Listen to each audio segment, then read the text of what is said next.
We start our tour of Buenos Aires in Palermo. Palermo is sort of the upper class and ritzy area that you want to be seen in. It has an area called Hollywood with beautiful restaurants, bars and clubs where you can go and hear a live band, and as I say, it's the place to be seen for the young and the young at heart. So you've got to check out Palermo when you're in Buenos Aires.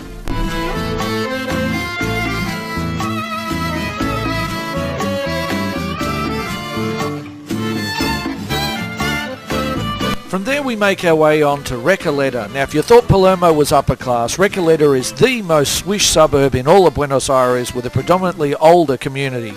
It's most famous though for its cemetery, which houses the tombstone of Eva Perón, and it's a place that all tourists tend to visit, and a very beautiful area with upmarket Louis Vuitton shops and the like, so check it out. From there we make our way downtown to Retiro, which you saw before with the Main Street Mall of Florida, and I saw a Burger King burger with 4 slabs of meat, setting an all-time record of disgustingness for me. But anyway, Retiro is downtown Buenos Aires.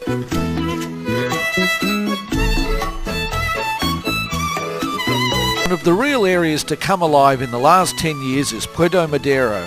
Formerly a riverfront and, well, shall we say a trading route, it's now become a beautiful waterside venue similar to, I guess, Darling Harbour in areas like Sydney. It's a district that occupies a significant portion of the riverbank, and it's become the latest trend not just in our restaurants and bars but also in architecture. When you head along its forefronts, it's a beautiful place to hang out, particularly at night time when it's all lit up. My personal favourite area of all of Buenos Aires is San Telmo.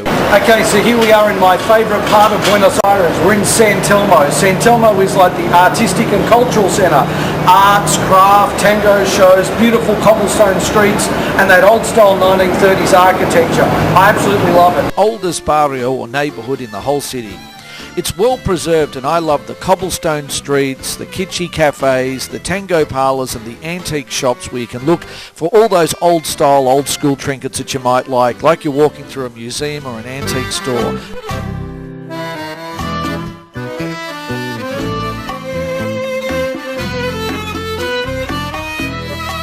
A big number of contemporary art galleries, museums and all kinds of handicrafts are located in this area.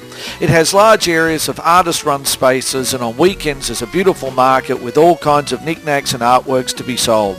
When you're walking around on a Sunday on a beautiful day, there's no better place to be in Buenos Aires, so when you come here, make sure you head out to San Telmo.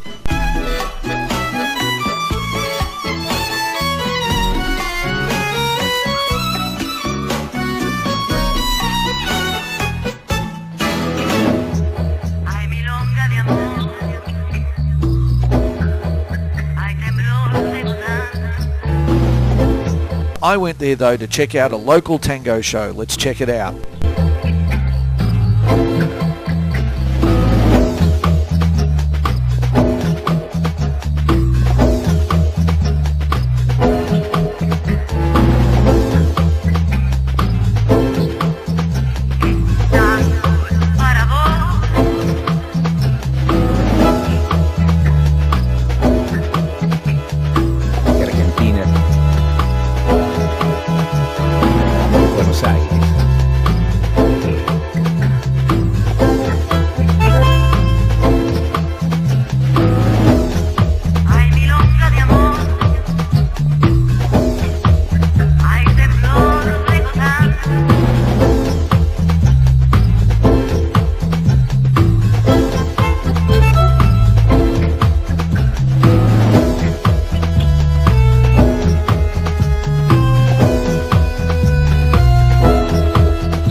La Boca is the poorest area of Buenos Aires and most famous for being the home of Maradona, the most famous footballer in Argentinian history, as well as being their coach at the last World Cup. It retains a strong European flavour, with many of its early settlers actually being from the Italian city of Genoa. Of course, it's most famous for being the home of tango, which you're going to see a bit more of in a moment. It's also the port city, as you can see behind me. The waterways in Buenos Aires, not the most beautiful in the world. Anyway, this is the home of Maradona, tango, and of course all the uprisings tend to come from the lower classes of our society. So let's go and check out the Caminito.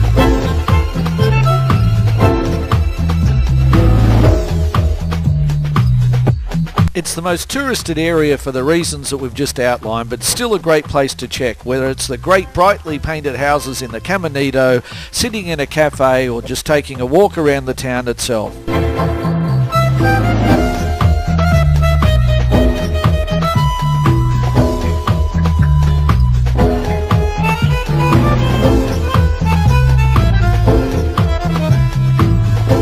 The present form of tango developed in Argentina in the mid-18th century. There were early records of tango dances also in Cuba and Spain, as well as flamenco tango dances that share a common ancestry.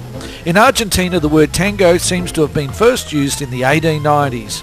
To give you some idea of its historical popularity, from the period 1903 to 1910, over a third of all gramophone records released were of tango music.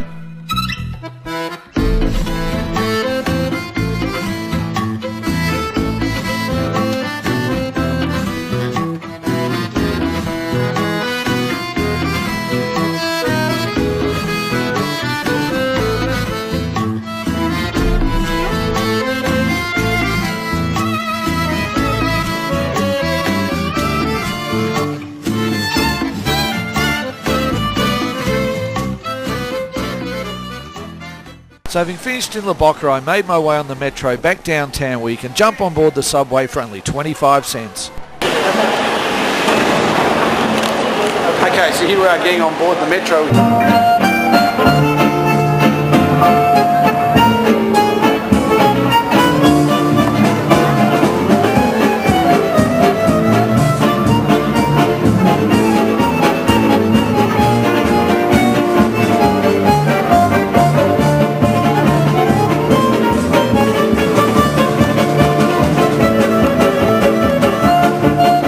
So listening to the band, I realised it was time to make my way out to the airport. Now, Buenos Aires airport is absolute chaos and you can take 2 hours to get through the check-in.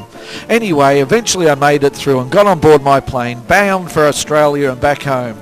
Well, this is the end of the episode for Jason's Journeys, but not only that, it's the end of this series as we head back to Australia, ready for our new adventures next time round. Thank you for joining me. That's all for this episode of Jason's Journeys. Bye for now.